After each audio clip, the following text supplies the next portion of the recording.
Hey guys, welcome back to another episode of Matters of the Heart and Soul podcast.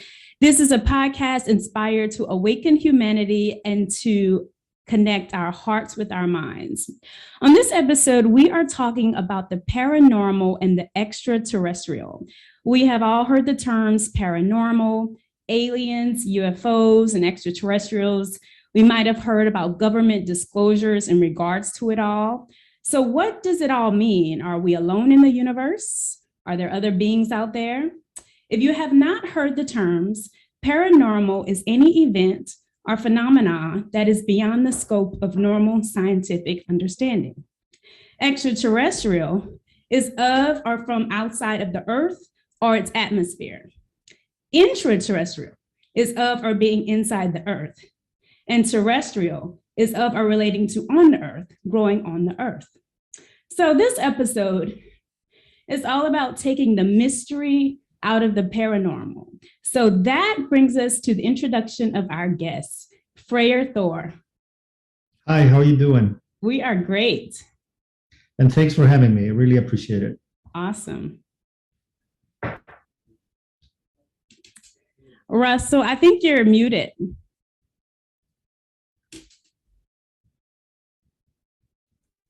All right. I think that always helps to be unmuted. Yes. All right. So with two Viking names, Freyr, the god of prosperity, Thor, the god of war and destruction, his name spells out the yin and yang of Nordic mythology. Growing up in Iceland, Freyr was surrounded by spiritual belief systems with psychic family members and the idea of spirits, elves, and people from other dimensions considered as normal as morning coffee.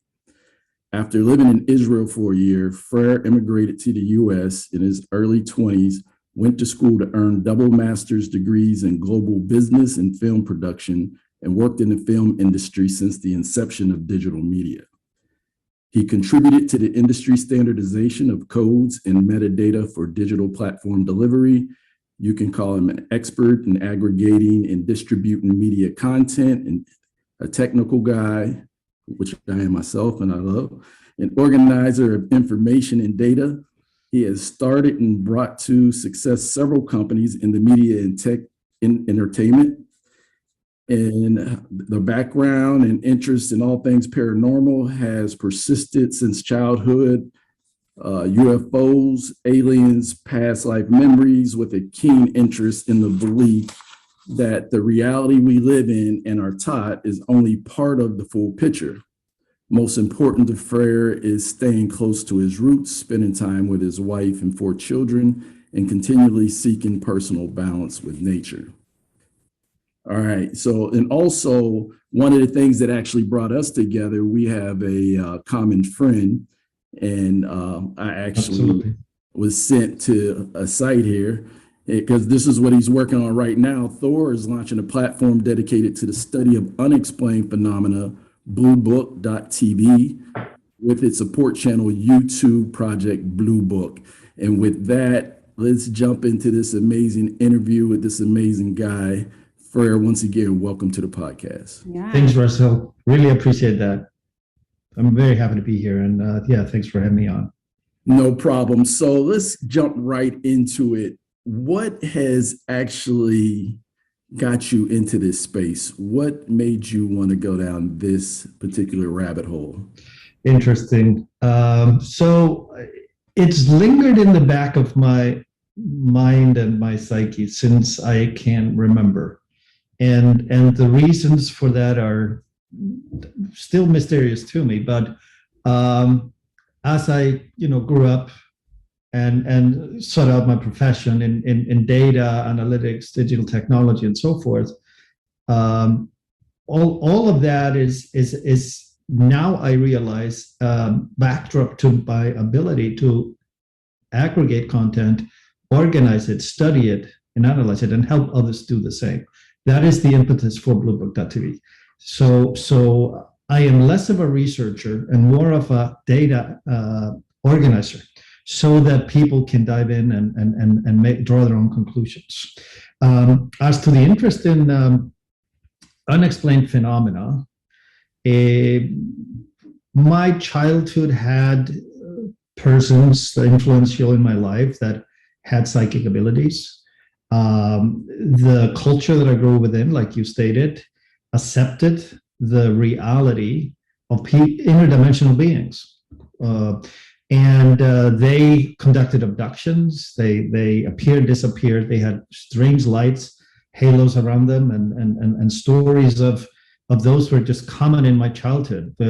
When roads and highways are built in Iceland, they are built around sites that are known to house or be inhabited by interdimensional beings. So you will see a road take a U-turn around nothing and then continue in a straight line, simply to avoid a sacred site that is believed to be the home or a transport of interdimensionality. So 8, 9 years old, a number of anecdotal stories I could go into, but I'll tell you one. We're playing soccer, a friend of mine and I, and after school, and when we walk home, he realizes he doesn't have his keys to his house. So, and he instantly knows what to do. He comes with me to my house, goes in with me, and this was before cell phones, so he made a phone call to his grandmother. Hey, Grandma, I lost my keys. And without a blink, and I'm there, I listened to this conversation, this was normal. You left them at the right post of the goal that is closer to the swimming pool. This is, describing our campus. And we go back to the soccer field, and lo and behold, the keys are right there. Mm-hmm. Stuff like that. Mm. And this was just normal. It was like, okay, there's the keys. Okay, good. See you tomorrow. So the presence of energies and abilities that are not generally accepted in our day-to-day life, busy lives, was always there. Mm. And so this. And I make no distinction between these kinds of psychic, religious experiences, as well as extraterrestrial stories.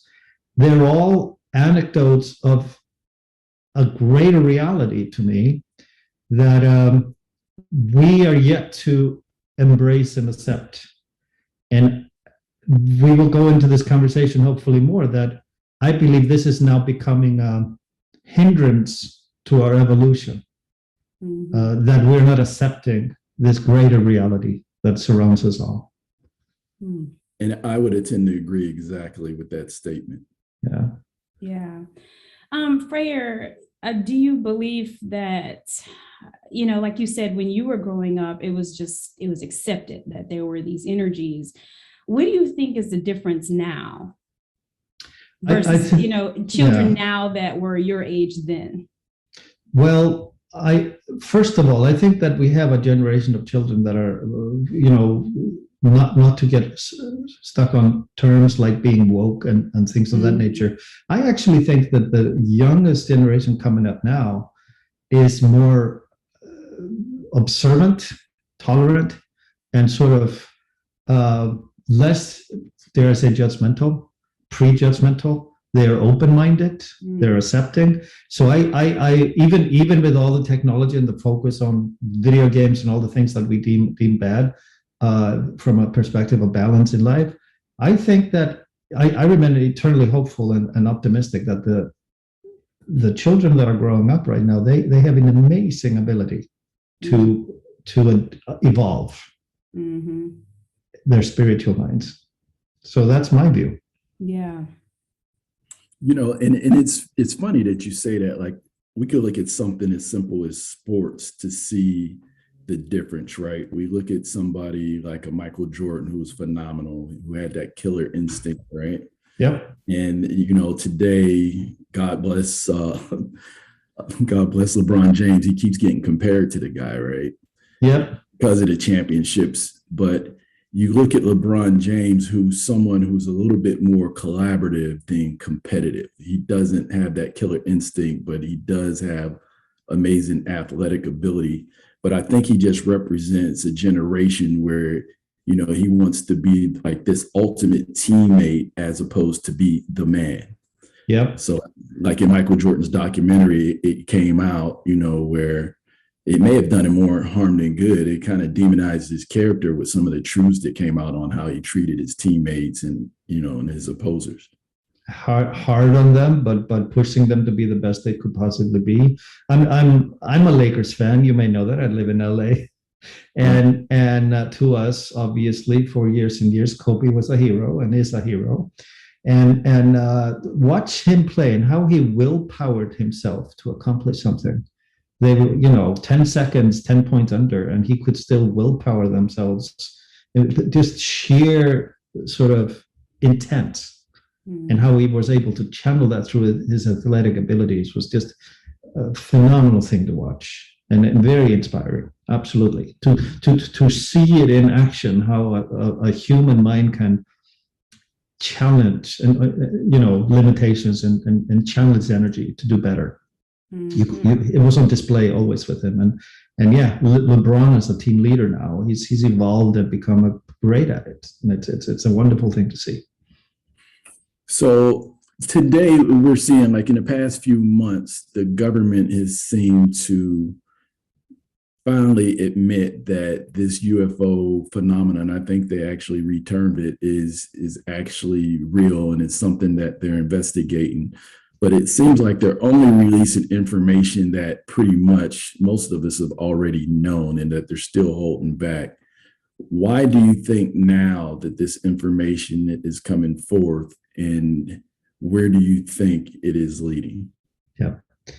So the report that was released on the 25th of June from the Office of National Intelligence, Director of National Intelligence, was called Preliminary Assessment.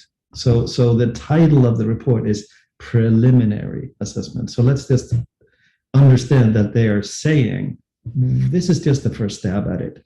But what they released were, generally speaking, the things that people become aware of through the release of videos and conversations around the TikToks and all of that. But there is also a statement inside the report that says, we don't know what it is, but we can say that it is real, and we need to study it more. So just take these three things. It's real. We don't know what it is. It needs to be studied. Those are the three statements out of the report that I cling to as the government accepting and acknowledging the reality of UFOs, or now they have a new term for it, unidentified aerial phenomena. They don't want to call it flying objects anymore for some reason, but unidentified aerial phenomena is good enough for me. It speaks to the same. This is far and away from all the stories of Area 51, Roswell crash, captured craft, reverse engineering, alien bodies, alien technology seeping into our culture, from Velcro to the microchip and all of that. So I believe that this surface release is the very, very beginning, but it is also just the tip of an iceberg. Underneath, there are secret programs, I believe, and I hope this is not too far on a limb with people, but I think there's evidence to support all of this. And I'm a data guy, so I'm following the evidence, not just what I believe to be true. That there is a lot more here that they have not disclosed, and when they will disclose it remains to be seen. But it's a first step, very small step, but definitely a first step in the right direction. Yeah. Since you are a data guy, what is the data saying as far as have extraterrestrials always been around, and we're just now coming into this knowledge? What is the data saying? Yes. So the data in records shows us in the recent past that we have videos and audio recordings and photographs of objects that cannot be explained by human technology, but are physically real.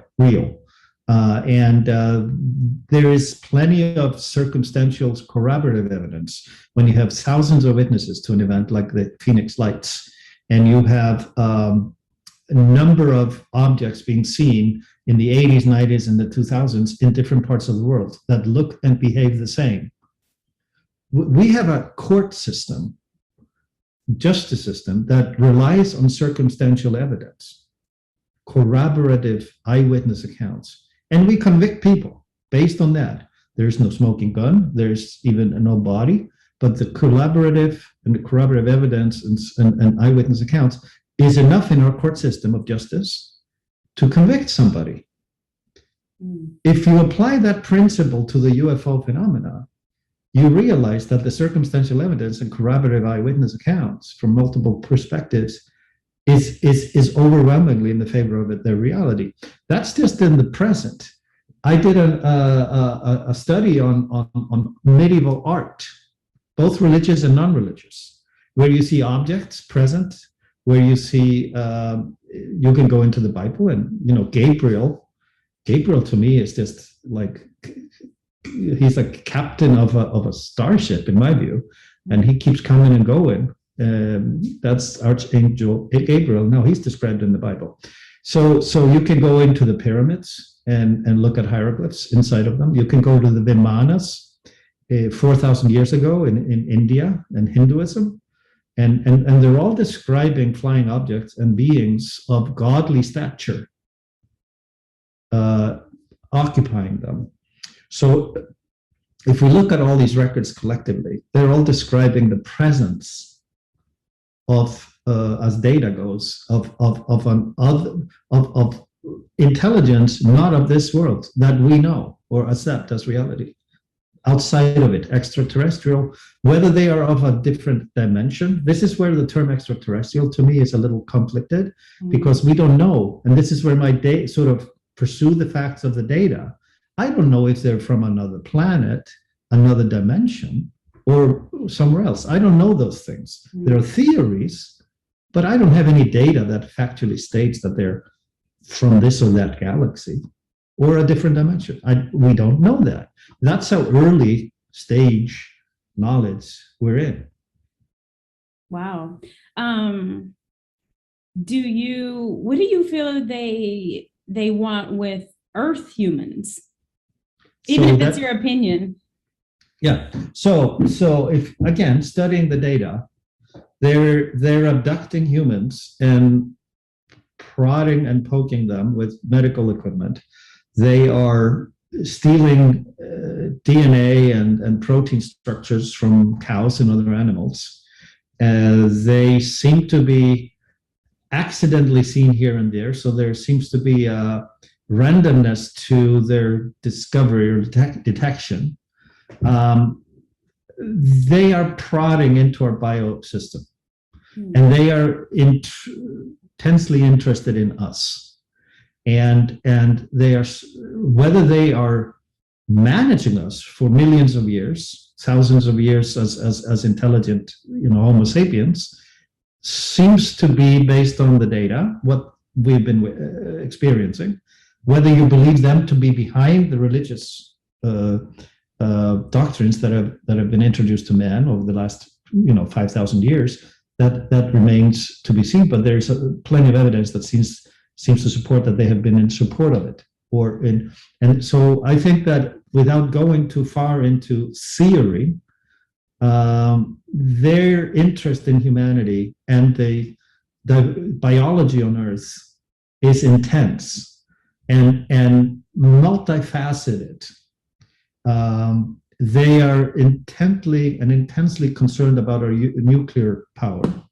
There have been plenty of corroborated by military personnel stories of UFOs turning off missile silos.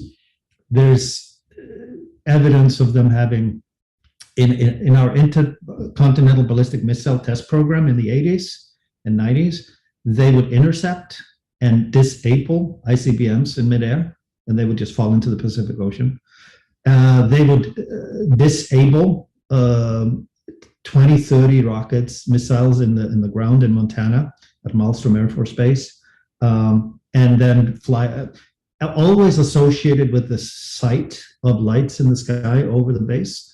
So if you accrue all of those stories, they're basically saying, hey, we are aware of your nuclear programs and we don't like what you're doing. Let's not forget that Roswell is a skip and a hop driveway away from Alamogordo, where the first nuclear test was conducted in July of 1945, months before we dropped it on Japan. And 2 years later, there's a crash, literally in the same neighborhood. So all of if you and I can go to England and Russia and give you similar anecdotes. I mean, this is like we can talk for days on this anecdotally on the data, just on the data. And you come away. This is me talking about my view based on the data. You come away with the absolute conviction that this is not a coincidence. This is very intently and deliberately connected, and this is only one facet. So yeah, I believe that the data, once studied properly, will point into the direction of their reality. Their full intentions, we have a lot of work to do. Mm-hmm. And it may require a contact for us to understand that, really. So you said a lot, and it even brings up even more questions. So you spoke of the possibility of reverse engineering. Myself, I'm an engineer in the tech field like yourself. Right. And actually last night I spent hours until like 5 a.m, like searching underground with fiber techs looking for fiber to bring into the building, right? There you go. So some people say that is one of the technologies that may have came about as a result of Roswell. Like we were just coasting along as far as technology is concerned, and slightly after that, technology just shot up to the moon, and we come out with all these different things like fiber optics, et cetera, et cetera.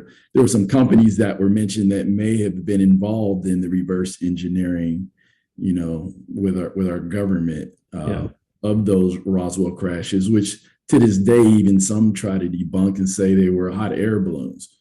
So do you feel that part of our evolution and going into this information technological age, some of that information may have been a result of our interaction with these entities or beings from another dimension or galaxy? I think that there's a high chance that all the discoveries made in the 50s, late 40s, 50s, and 60s that have become now sort of household foundation of technology, communication technology included, came about too fast, too fiercely, and in much of a parallel to have been all discovered by us. Seems very implausible to me that we discovered all of those things. And then you have Philip Corso's book, The Day After Roswell.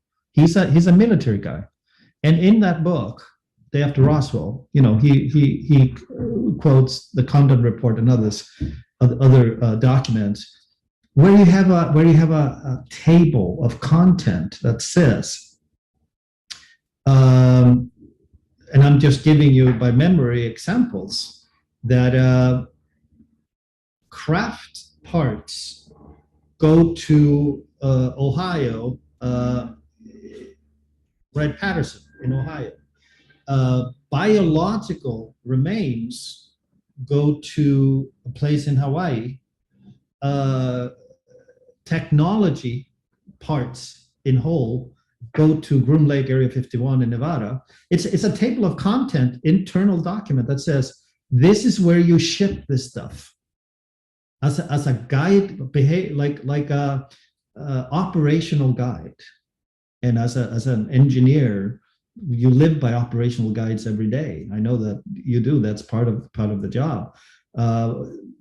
There's an operational guide to what to do with the parts of an unidentified flying object retreat and where to send those parts in secret. So there's no way, in my view, that all of this is invented stories, fabrications. There's just no way. These are factual guiding documents, and they exist. We need to accept them, and then what? Then what is the big question?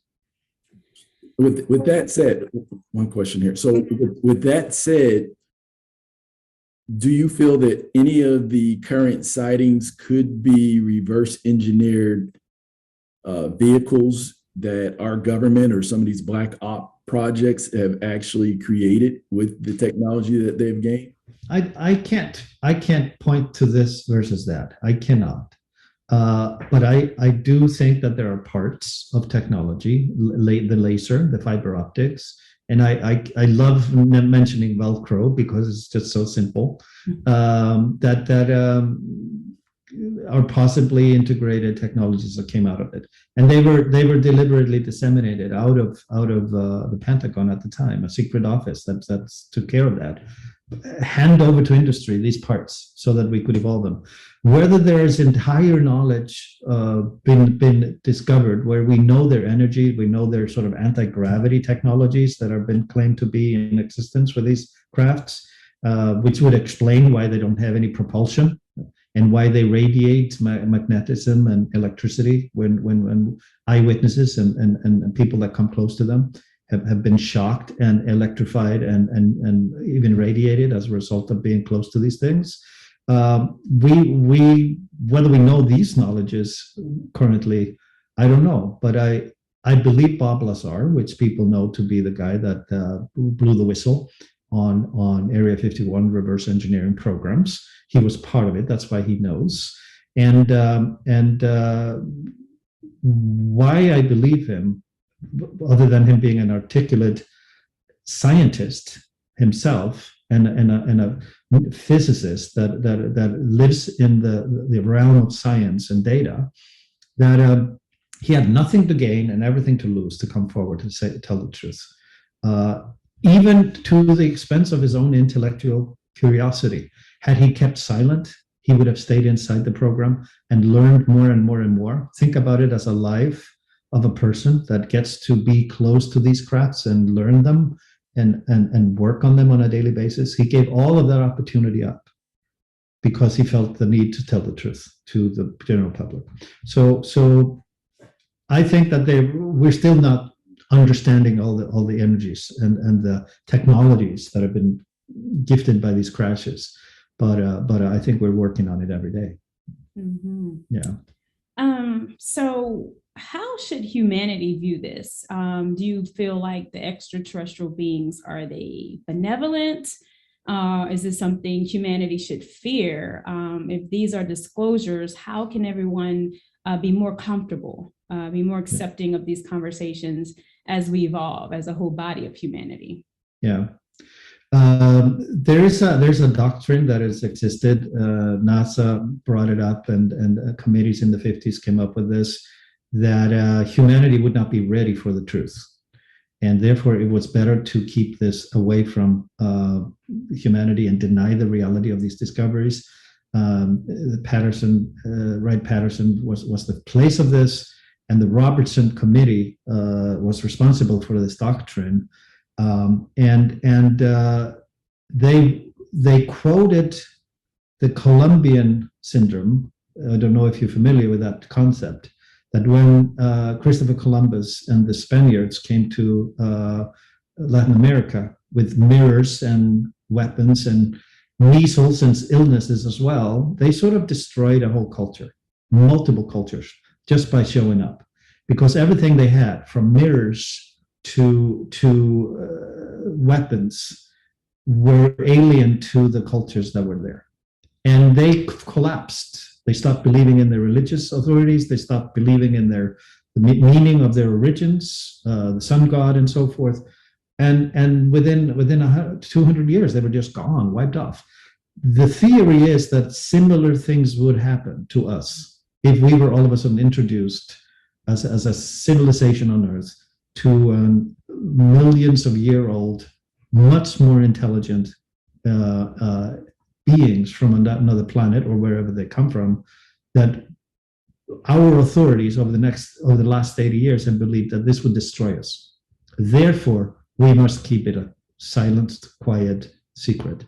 And I disagree with that. I think that we have, in order for us to evolve and solve all the problems that are before us, we actually need to embrace this reality and accept it and start learning from it and evolve. And my doctrine is that without that open mind, we have arrested our own evolution, and that's where we are today, which is the impetus for why I'm doing what I'm doing. So, I hope that answered your question. I don't even know if it did. Yeah. So with that said, gosh, there's 1,000 questions here.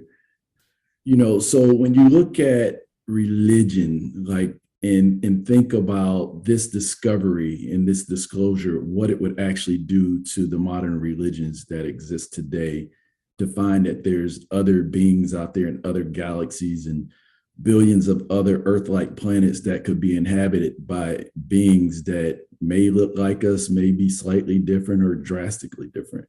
Mm-hmm. Like the impact that might have. Also, a lot of the research that we have done, you can see clearly, people say that God is like out there, like, but out where, and it's like, right. Is God an alien? Are angels and demons aliens, malevolent and benevolent beings? Yeah. Yeah. You have the stories of the lost continent of Mu and Lemuria, or Mu or Lemuria in Atlantis. If those are true and they were at the pivotal stage that we're at right now, where, the technology seems to surpass our spirituality and humanity, that where we become not only destructive to ourselves, and if there are other beings, not only within our solar system, but in nearby galaxies, that this may possibly impact. Because when we look at the big scope of things, like Earth is like a grain of sand on this big cosmic beach that, just like cells within our body, like if your red blood cells go bad, it's going to impact the entire body. So, yeah. Beautiful connection you made between the blood cells, the inner body, and the visuals that we're now getting from the greater universe. They almost look identical. Mm-hmm.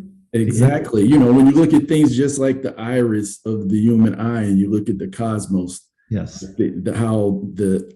they're almost identical. Like how the hair swirls on the back of the human head is similar to the way the universe is patterned. So it's like there's this vibration of the universe that everything, like there's certain patterns that we follow up under.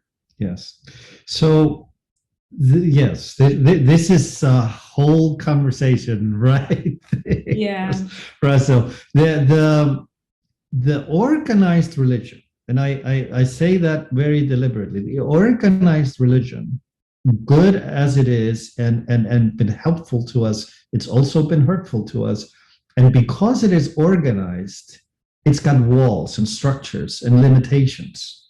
And I think that while the intent and perhaps the need at the time needed to be in that form, I think that we are evolving. We need to evolve to a point of exchanging that, to understand that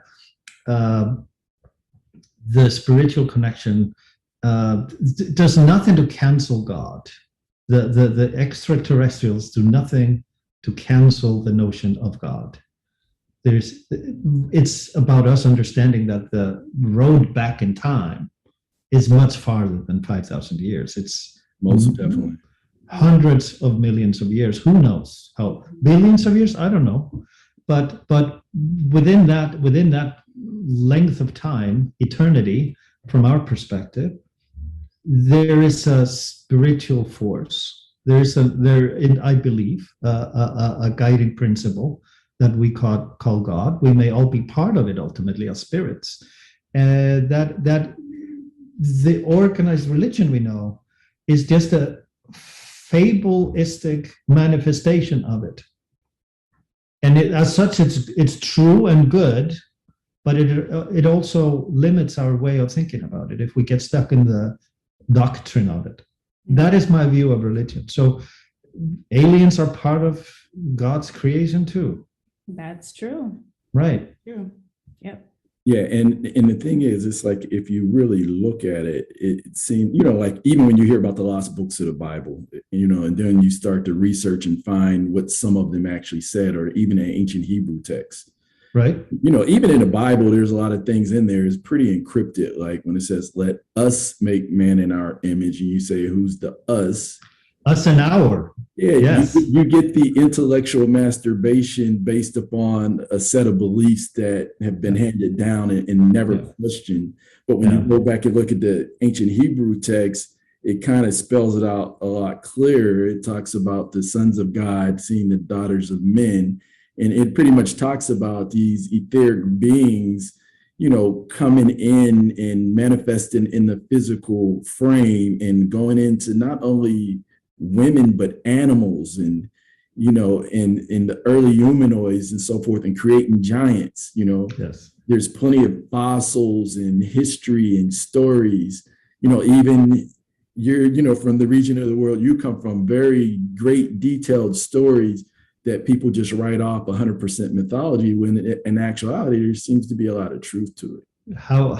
This is I agree with you so 100%. Mythology didn't come out of nothing.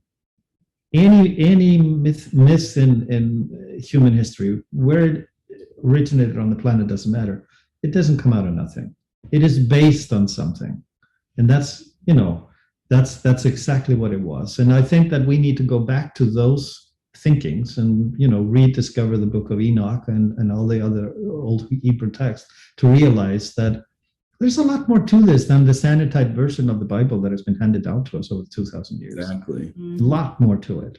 Yeah. Exactly. Yeah.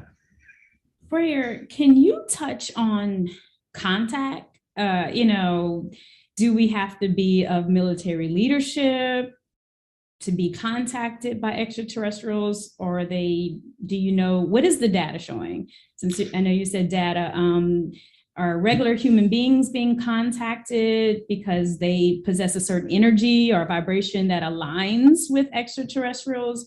If you could just touch on that. Yeah, thank you. And there is a religious parallel to this as well. We can visit that after, but they have, based on the data, eyewitness accounts, and some material, evidence, they have been in contact with military or secret government bodies that have black budget purpose that are not necessarily disclosed, and they are working with representatives, not of all of humanity, but representative of a governmental body, military or otherwise, secret service and so forth, that they are operating in unison. That's one path, one lane. There's another lane where they're abducting individuals and they are communicating, we need to improve take care of the planet, our environment. There's a multitude of those conversations coming out of people that have been abducted. Then there are other aspects like crop circles. And I'm not putting all of this into the same basket. These are all different disciplines, but there are these TikTok drones that have been videotaped creating crop circles. So there's communication there. They actually built scientific patterns. They've created maps. They've created pictures, and they've created analog and digital communication patterns within those crop circles. So they are communicating with us on multiple levels, but they're all clandestine, if you will. They're all subconscious and clandestine. And none of them is like landing on the White House lawn and giving a speech. Right. That is not happening. And I think that's what I think there's still this big disbelief, is because most of society is, I have to see it to believe it. And so if it does not land on the White House lawn, it's not. So let's now what I said about parallel to religion. So why doesn't God just come down with a lightning bolt and get mad at us when we do analogy. that? Yeah. Right? Thor. Right? Yes. Great analogy, yeah. So he does not. Then we are introduced, and we have been taught over the hundreds of years, this concept of free will, good and evil and free will. Mm-hmm. And there is, and that is all throughout the Bible. We have to, follow the word of God, and we will be we will reach salvation, right?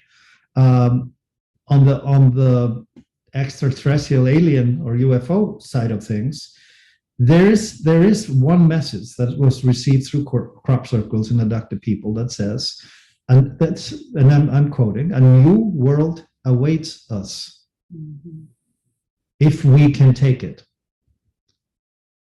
This is a message from aliens to us. A new world awaits you if you can take it. So a new world is, in my view, the greater reality accepted, that we're not alone. Our history back in time and our connection to the universe and other civilizations is much deeper and greater than we realize. That's the new world that we would discover if we were to embrace and come forward with this. But if we can take it, so think about back to the Columbian doctrine. Now we're going to self-destruct. Can we take it? This new reality, these new facts. And I think, as with religion and this element, there is a requirement of self-evolution for us to come to a place where we are capable of absorbing, understanding, and accepting those realities that we have not reached yet, is why they are clandestine and subconscious still. So any evidence of their sightings that we have because of our technology are accidental, but their messaging is deliberate. So I come back to this sort of information and data shared with massive amounts of people, so that we can persuade more and more people to change their view on this, so we can open our mind and evolve again to a place where the gates will open. That's my view of the world. Yeah. Where we're at and where we need to go. So one of the things that I kind of find amazing, right? You know, we're having this conversation about ETs and the paranormal. Why is it, and this question goes out to everybody, not just you, Freyr, why is it that people so easily accept the idea of angels and demons, but totally discount ETs and the paranormal or interdimensional? Or and when in actuality, it could all be one and the same. Yeah. You know, and what was the other question? The other question I have for you, being in the film industry, we seem to, over the years, seen movies like E.T. and Close Encounters, things of that nature. And then even to, like, my favorite movie, Avatar.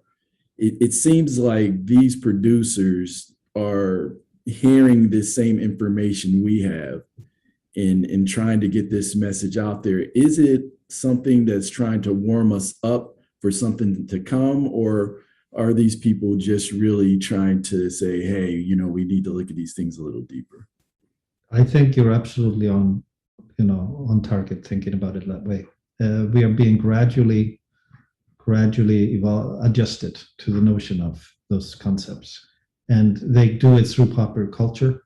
They do it through anecdotes, and they do it through TikToks that we catch on video. So the collective of and crop circles and messaging, abductions, and all of that. There is a very subliminal, gradual influencing of our thinking happening, but it is happening painfully slowly in the terms of a human life of 80 years.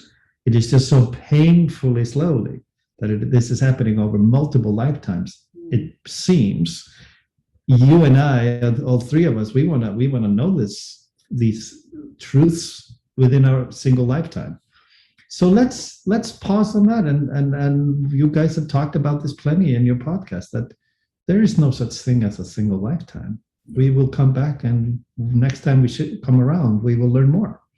So very, very gradual. So I think that they think in terms of like, and you can only think of your cats and dogs.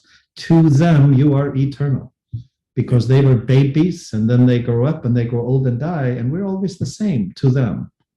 So the way they look at time, our cats and dogs, compared to us, is very different.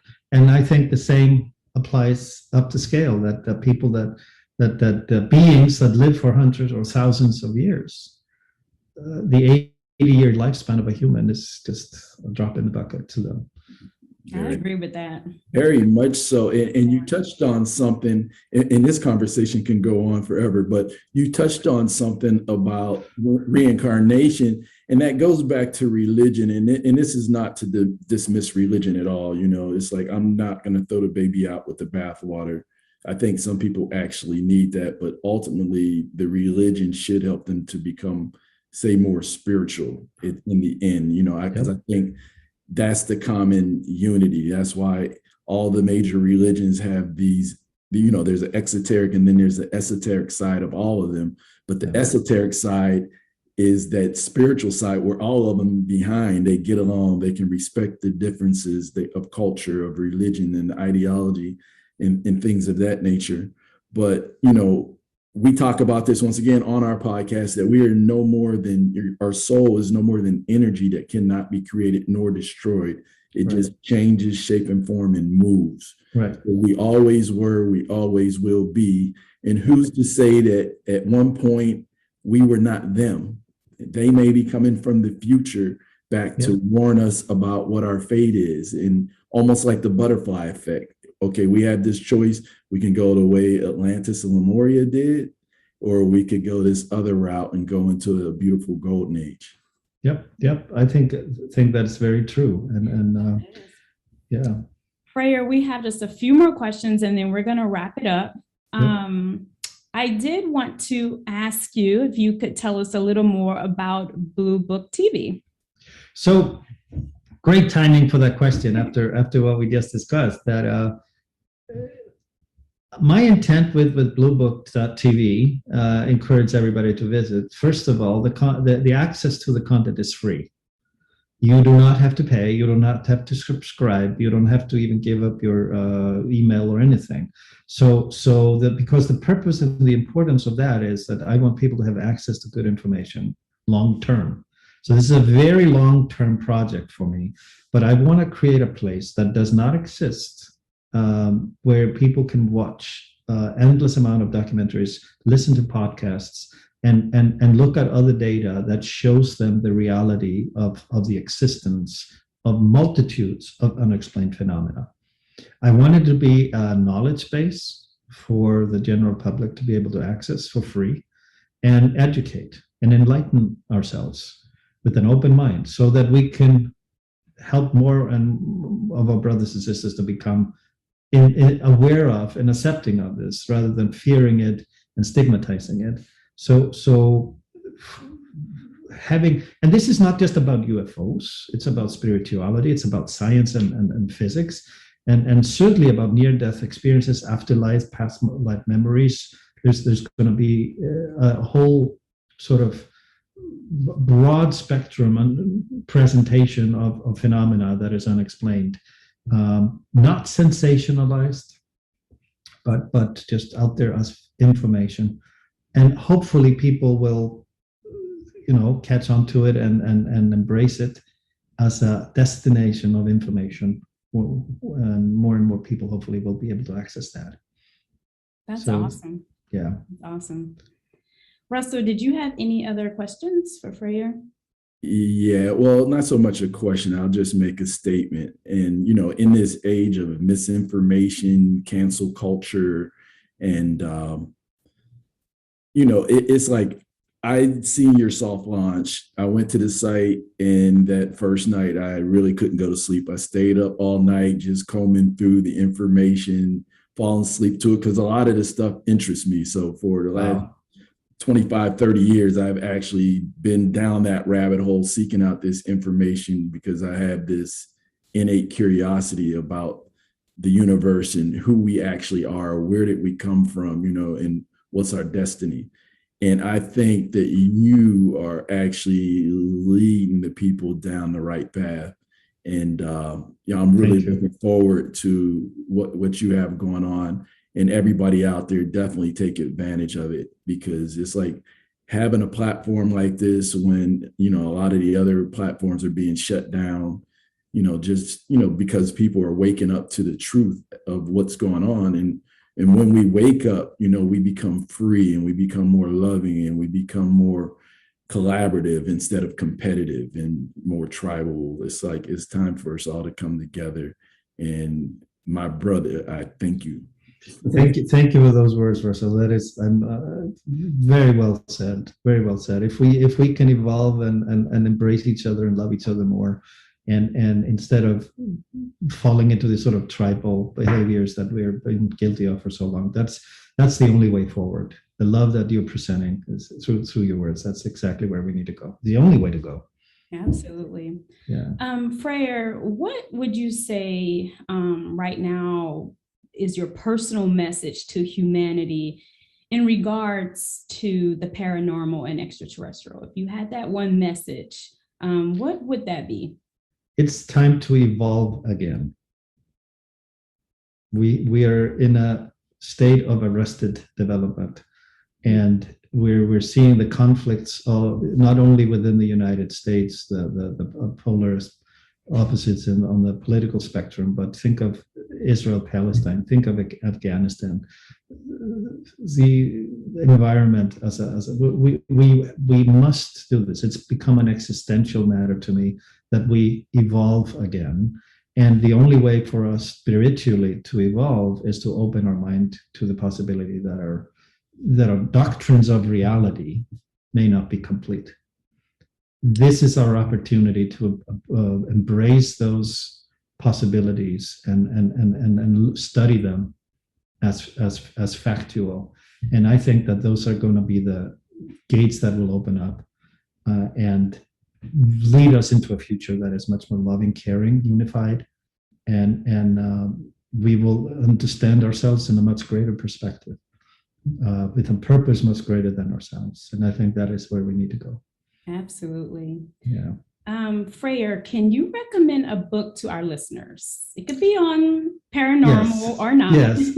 So there's a book that came out last year called Making Contact by Alan Steinfeld, and it's a series of essays by a number of researchers in the field of the paranormal, from spiritual to extraterrestrial. And it just speaks, the theme of the book is really speaking to openness of mind and understanding, whether it's data or spiritual awakening. In it, there's a thesis paper by Nick Pope, who was sort of the Fox Mulder character inspiration. He worked inside the Department of Defense in Britain, so he had a lot of data. But it's a book that Deepak Chopra calls one of the books that are a must-read to enter a new world of open enlightenment. So you have spiritual leaders speaking to it in positive terms, as well as having that sort of extraterrestrial element in it. So Making Contact by Alan Steinfeld, take a look at that. It's a series of essays, and it's very inspirational. Great. Thanks for that recommendation, Making Contact. And my last question is, at the time of the recording of this podcast, what would you say is the greatest matter of your heart currently? That we realize that we're in a crisis, that we wake up to the fact that we're in a crisis as a human family, and all the upheaval going on, and the environmental calamity that is already here and going to get worse, that we need to wake up to those things. That is what's weighing on me. And I mean, it's not something unique, but it is. I think that we're a little bit like a frog in a boiling water. Exactly. We are in the water and it's getting warmer and warmer. We don't realize it's going to hit a boiling point, and that's the end of us. And I think that we're a little bit guilty of complacency. That we need to take greater, more concerted actions and efforts to correct our course for our own survival. Wow. Freyr, we definitely appreciate you for taking some time out. We know you're out there in California, so we appreciate you spending some time with us this morning. And we're going to wrap it up. Russell, was there anything else you wanted to say or mention or share? Just to everybody, out there, is like in order for us to evolve, we cannot be attached to anything, but we have to be open to everything, because information is constantly changing. Once again, there was a time when people thought the earth was flat and people were killed for saying that it was round. And once again, there's people come back saying it's flat again, but it's like we are constantly evolving and changing. But, in order to evolve, though, we can't be stuck on a set of ideas that have been passed down without questioning them. You should be able to question everything. Definitely. Absolutely. Thank you. All It's right, been fun. Yeah. Really. Guys, this has been another episode of Matters of the Heart and Soul podcast. We have Freyr here talking about Blue Book TV. Make sure you check it out. Like he said, we have to individually evolve so that we can collectively evolve. It is our responsibility. And Blue Book TV is going to be an amazing platform so that we all can individually evolve. Matters of the Heart and Soul podcast is inspired by love, God, relationships, spirituality, justice, culture, family, children, finances, freedom, personal growth, energy and vibrations, masculine and feminine energy, universal principles, health, education, and all things of the heart and soul. We appreciate you guys. Once again, this podcast is a call to go deeper. So if it resonates, hey, check it out. If it doesn't, just throw it out. All right, guys. Thank you so much, Freyr. We appreciate you. Thank you. Peace.